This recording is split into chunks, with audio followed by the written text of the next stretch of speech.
And most likely, similar first pick para sa Echo. Valentina, nakita naman natin kung gaano ka-deadly do kay Sanji. And I'm pretty sure na kapag si Haji naman yung nakahawak ng hero na yun, same na impact kung sakali. So, baka pag-agawan ng dalawang teams yung Valentina.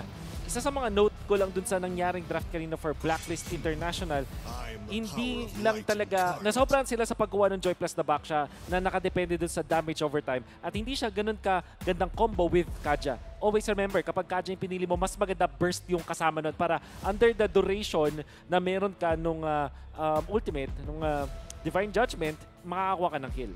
And aabangan nga natin kung burst composition na naman ba ang ating makikita mula sa Blacklist International. Because right now, hindi pa rin natin alam kung ano nga ba ang identity ng Blacklist International na to. Again, this is Blacklist International with a more mature MV3 without the VYs. And ito yung tipo na iniisip pa rin natin. Ano nga ba ang magagawang mga komposisyon at yung meta na mapapakita ng Blacklist International dito? Oh, and ito sinasabi kanina, Valentina. But Novaria is open.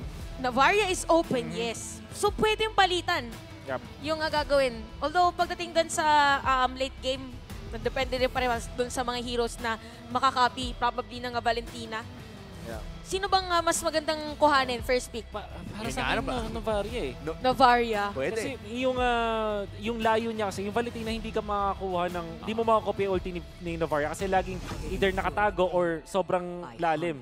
But instead, babalik yung Echo dito sa kanilang Valentina. Parang ano rin kasi very safe ang Valentina ngayon, especially in the mid lane. And kung babalikan natin, no, historically may time na ine-XP lane din ang Valentina. And maybe even the jungle. But ang tagal na nun, mid lane talaga ang pinaka-position ngayon ng Valentina. And still, a very safe pick. Kahit sinong i-pick mo dyan kasi, kahit Kagura o may palag eh.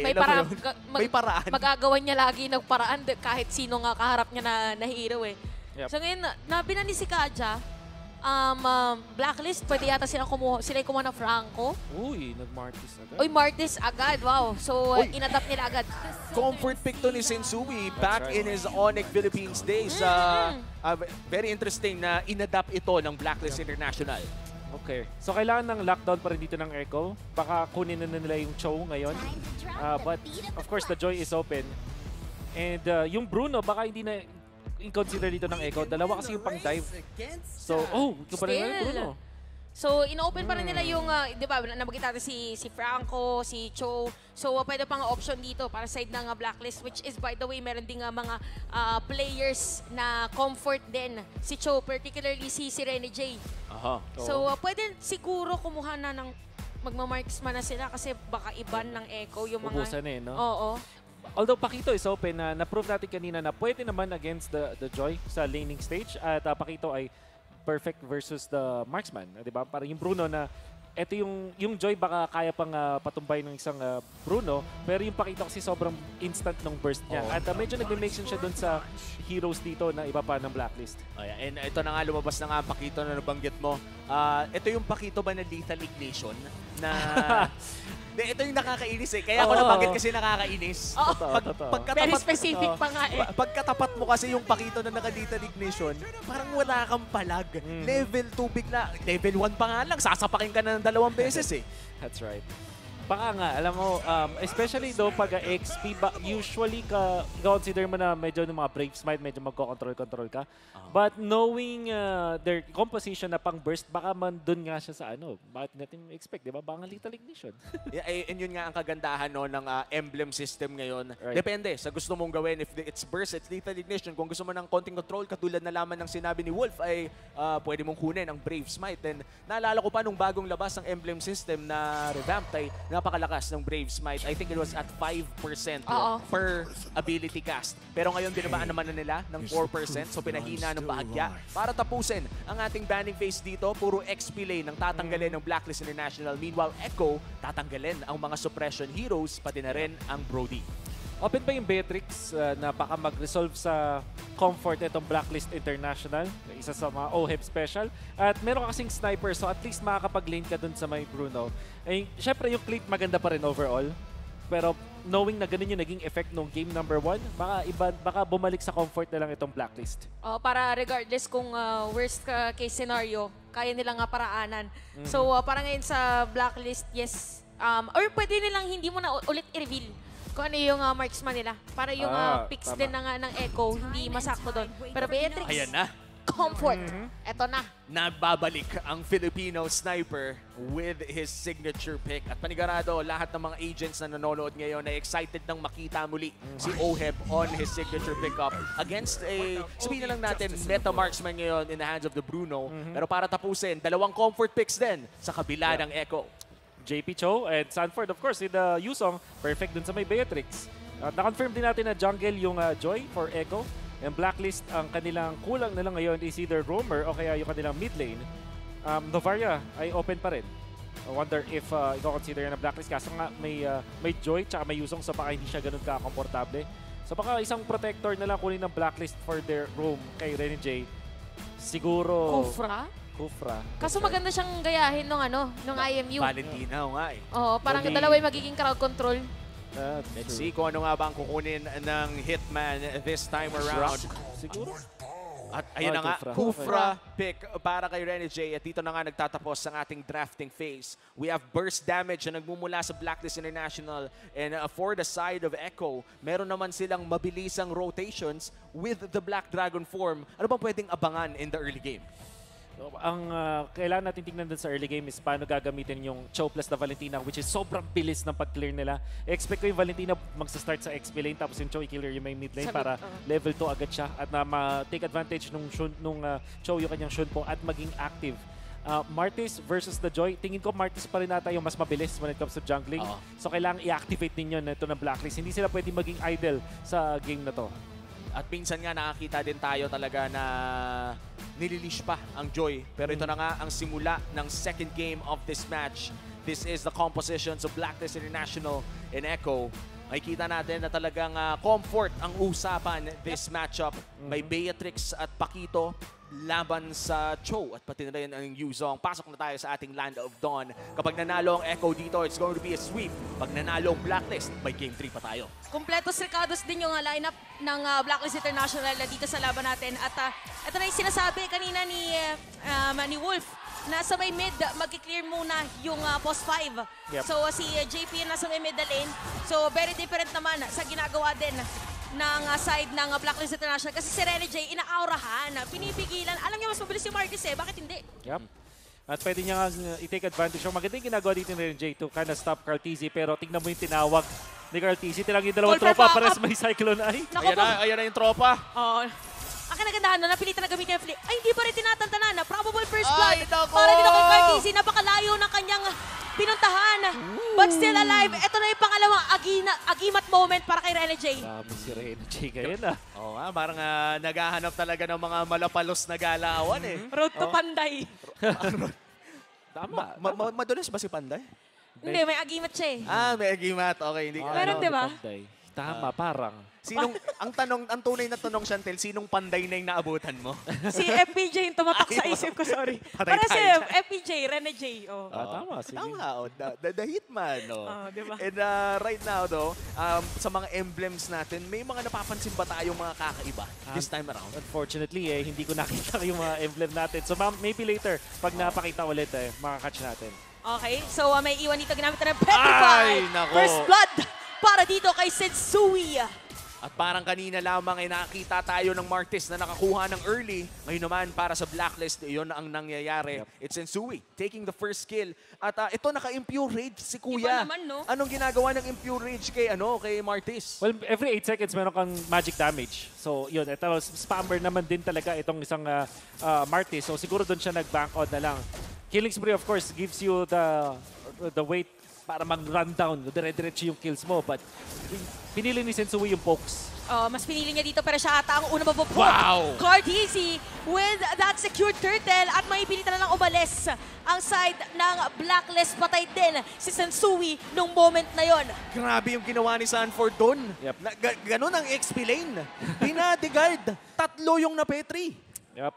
Ganda nung pinakita doon nung Echo overall yung position nila around the turtle. Yung kanilang turtle dance. na napakasimple lang tignan pero nakita natin na hindi nakatagos doon si Sensui. Kinuha niya din kasi yung kanyang purple buff at naghintay ng kanyang level 5. Technically speaking, lamang dapat siya kay Carteezy. However, dahil inuna niya yung purple buff, nawalan siya ng time para pumuesto. So, nawalan ng tempo doon si Sensui. Speaking of pwesto, nakapwesto yata, pero si JP ay makakatakas pa rin. Ang sabi ko na Echo, kami naman ang gagawa ng play. Carteezy with a kill at sinasayaw pa, binigyan ng pit. Sensui with that nakuha.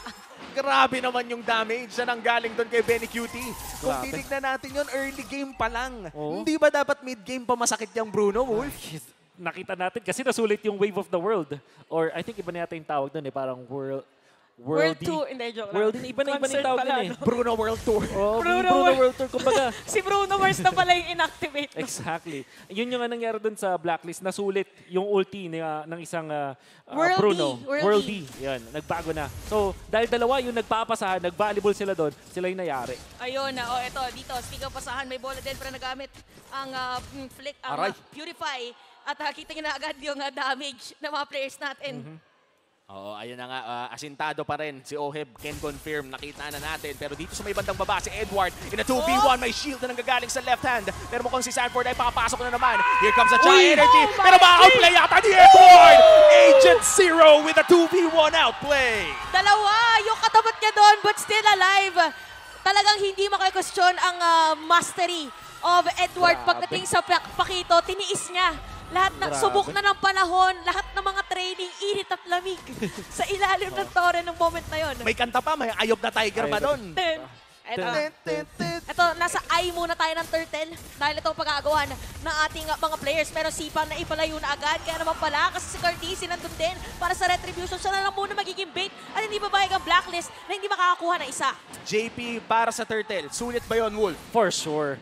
Yung Echo, ginagawa lang nila dito yung all display in the book kapag 50-50 yung Turtle. Stun mo lang yung kalaban. That's what we saw from game number 1 and now Turtle number 2 para sa Echo. They may have sacrificed ito si JP but na-secure nila yung Turtle. At again, tempo yan na kinokontrol dito ng Echo. Kung hindi lang sila talaga na disaster dun sa ginawa ni Edward dun sa may bottom lane, mataas na yung kanilang lead.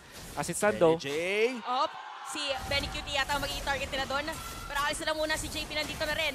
Meron pa sipa para makakancel. Ginamit ng retribution para makaalis. Disiplina para sa mga players. Pero nakita natin si Oheb nahagawan ng crab coin. Kanina si Benny Cutie sa top. And still, a lot of great plays from both teams. Blacklist International ngayon ang nagiging aggressive.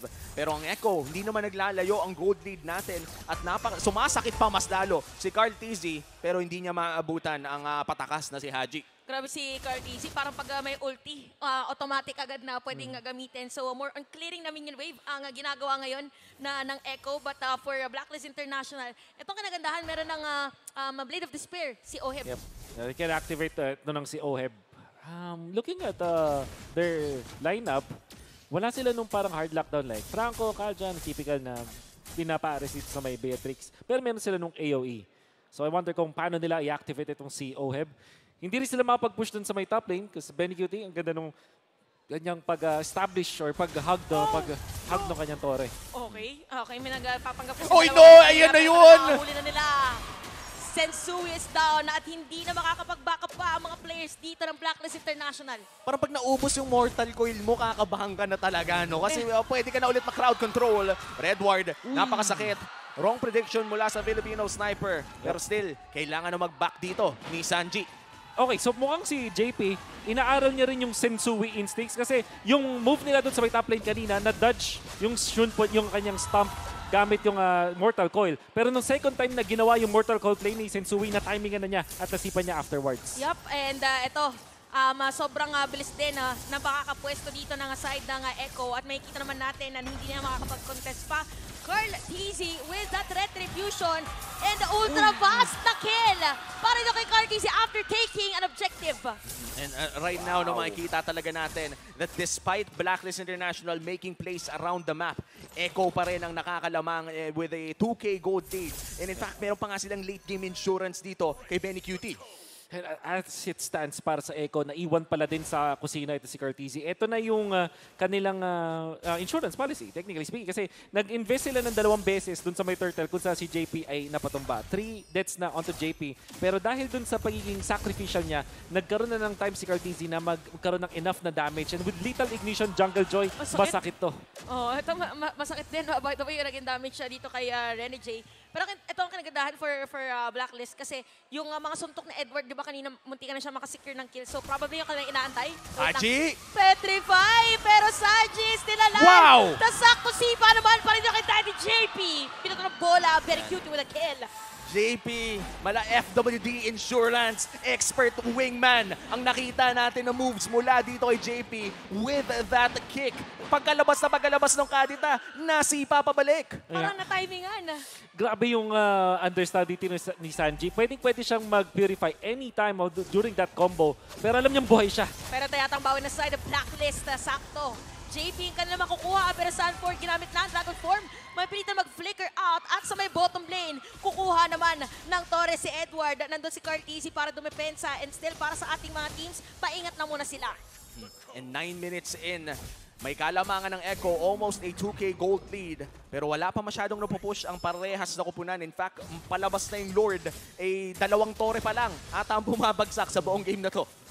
Iba parang yung teams natin ngayon, if ever na may makasalubong, okay, kuha tayo ng kill. Walang forced na team fight talaga, like literally diving under the turret. So maingat din talaga yung ating mga players. So ito na ang ating Lord objective. So si Cartesi yung mauna doon, may pili na tumalon na Haji again. Sisisit na naman, pero buhay si Sanford doon. Oh, kaya no! naman ang bawi, sinagot agad. Cartesi with that killing spree. Ang sakit na ng electrifying beats. Wala nang rhythm of joy yun, pinindot lang niya yung ulti niya. Literal, hindi niya naghintay. And Haji is having some trouble. Hindi na siya, yung 2 attempts niya na pag -1 dun sa Echo, parehas hindi nag-work. Nabubuhay pa with 1 sliver of health. Kumbaga, yung sinasabi natin, 1 HP na lang natitira, which is hindi enough. And so far, ano ba yung items niya dito? Naka-Genius 1 naman na siya. And for sure, yung Clock of Destiny, maybe pag nakakuha niya yung 3rd item, doon na siya makapag-burst ulit. But Opa! Nakobo! Nasipa na naman ha. Oh my God! JP is on fire, pero si Sanji makukuha dito ng Oheb sa may middle lane. So tingnan natin kung i-secure ba or pipilitin na kuhanin yung Lord dahil nakapwesto na sila. Bouncing ball para kay Rene J, nagsistretch ng konti pero sasalubungin lang with a dash. Tapos si Benny Cute mag-free, tapos nakita na naman ni Sanford dito si Oheb. Kaya dahil dyan, Echo will secure this Lord. Lord secured para sa Echo at napakaganda ng ginawa ni Sanford doon with the Black Dragon Form and Petrify. Grabe yung control ng nagawa ng Echo in that Lord Pit. Simple lang. Counter lang talaga ng isang Yuzong, yung Beatrix. Kitang-kita naman natin, hindi man lang nakareact dun si Obi with a flicker. Tingin ko, para dito sa side ng Blacklist International, kailangan na nilang mag-group up talaga at gamitin yung kanilang composition para makapag-1. And ang hirap isipin sa side ng Blacklist, sino nga ba yung tamang tanggalin dito? Sanford is critical. Benny Cute is also critical.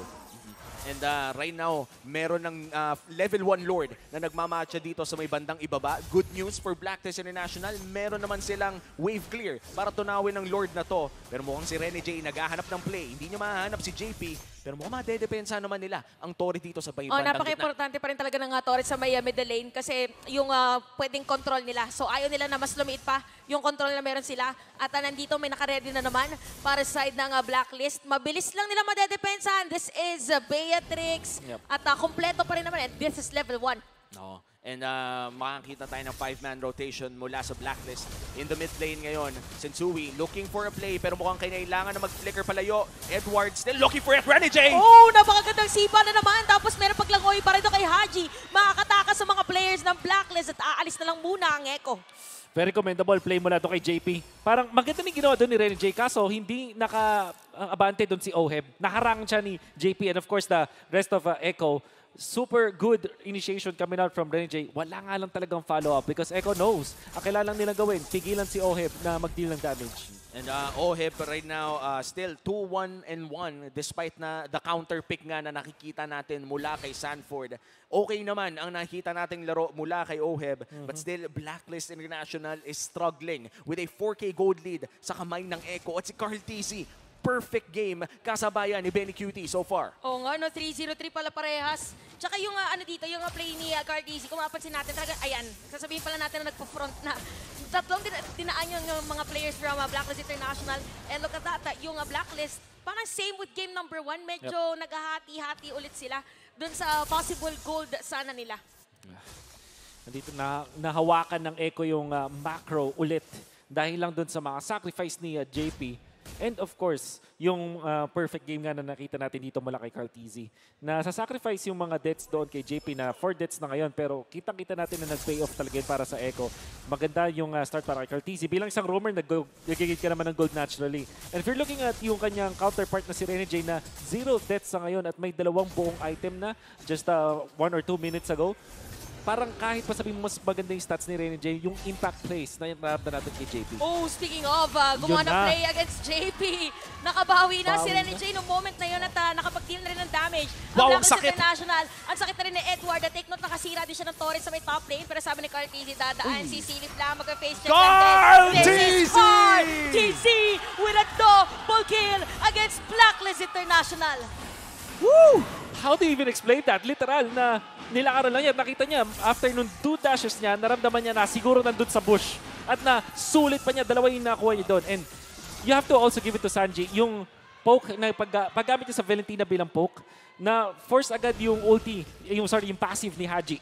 Which, pag na-proc na kasi, yung Thalassophobia, may ilang kalagi sa pagpwesto. Yeah. And Haji hindi siya nakahanap ng pwesto niya. Tapos ang ganda din ng nung rhythm nga na nailabas doon ni Carl TZ dahil perfect rhythm yon. Napakataas ng damage ng electrifying beats kapag perfect rhythm at bumabalik din ang kanyang buhay. So napakahirap i-burst ng isang Joy kapag ganong estado ang nakikita natin. And now Echo with a Luminous Lord. 14 minutes in, bot lane muli magmamarcha ang Lord. At ito na nga ata ang inihintay ng Echo to pull off aggressive play na pwede nating makita. Feeling ko yung kanina moment kay Carl TZ, supposedly mag-face check lang siya. Tinanong lang niya kung may tao, tapos sumakto din na meron nakatagan. Look at that. Yung presence pala ni JP, medyo na-push back mga players ng Blacklist International dahil meron nga din namang Lord dito sa may bottom lane.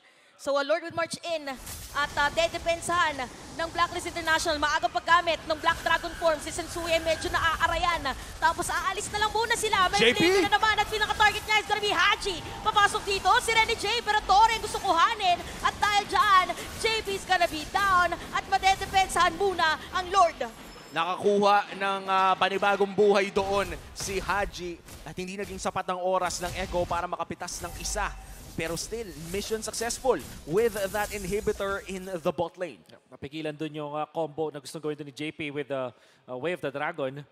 Blacklist International nakahinga ng kaunti. Sanji daw, nakapag-pop siya ng kanyang Purify. Yun na sana yung target ni Haji for the combo. At nakahanap na siya ng magandang angulo. With the Divine Glaive, sure, makapag-one hit na siya. But very nice Purify coming out from Sanji to save himself. And now a Death Bush strategy mula sa Blacklist International. Ang tanong ay alam ba ng Echo na nandun sila at lumiit ang gold lead ng Echo mula 9K ay bumaba na ng 6,000. Carl TZ still looking for his next big kill pero nasalubong niya ang Hitman! At mukhang tutuloy na nila! Napaganda! Total shutdown para dito sa Blacklist. Pero may bawi yatang Echo. Pumasok na dito, ginamit ang Petrify. Pero Sensui is there. Rene J is gonna be down. At unti-unting hahabol. JP with a Jit Kundo. Meron pa sipa. Walang ultimate. Pero napakasakit dito. Benny Cutie. Full Sanford's damage. Ni Sensui. At Edward. Target dito ni JP and Sanford. Makakatakas pa rin. Agent Zero. Still alive. 1 for 1 ang sagutan na yon pero unang death ni Carl TZ in this game. Yes, sobrang laking shutdown, of course, na nakita natin mula sa Blacklist. Pero kinailangan nilang spend yung kanilang ulti mula kay Haji as well as kay Oheb. Kung kaya na sana ng damage output ni Oheb na ma-eliminate agad si Carl TZ, just utilizing yung ulti doon ni Renjay, perfect na sila sa Blacklist. But after nung kill nila doon, kinailangan nilang mag-back out kasi wala na silang utilities after. And yun yung naging resulta kung bakit na yataps din si Sensui. Then again, Blacklist, of course, masaya doon sa trade na yun na bawasan nila ng 2,000 gold lead yung Echo. At controlled muli ng Echo ang Lord na ito, and this is their third Lord of the game. Echo once again secures a major objective. Blacklist, dedepensa na naman sa loob ng kanilang base. Parang mas mahirap to somehow for Blacklist at Depensan kasi yung damage din ng Lord ay mas mataas. And for Echo, may nakakapag-recuperate sila pag may -1. Oo. Like nung nangyari sa may top lane kanina. Edward, nag-Malefic Roar. Ang kanyang decision dito, kailangan na niya talagang maging damage dealer. At the same time, siya yung mag-one-shot doon kay Benny-QT. Problem is, and you'll notice this, hindi pa gumagamit ng Purify doon si Benny-QT. Like for the past few minutes, hindi natin nakita dahil yung positioning pa lang niya, enough na. And of course, kung paano siya dinedepensahan dito, kung paano nagpipil yung Echo para magkaroon ng magandang oras dito si Benny-QT. Kanina, nakakita tayo ng perfect game kay Carl Tizzy at siya yung talagang tinarget ng Blacklist International. Pero sleeping quietly dito si Benny-QT, not a care in the world, perfect game din para sa kanya. Ito ata ang tinatawag nating calm before the storm. Bagyong Benny-QT, nag-aabang lang ng oras niya. Echo, conceal play. Namataan si Hoheb, pero nandito si Sensui para pigilan ng dalawa. Oy, napigilan nga lang din. At yung side ng Echo ay merong pressure na dadalhin doon sa may middle lane. Ito na yung Dragon.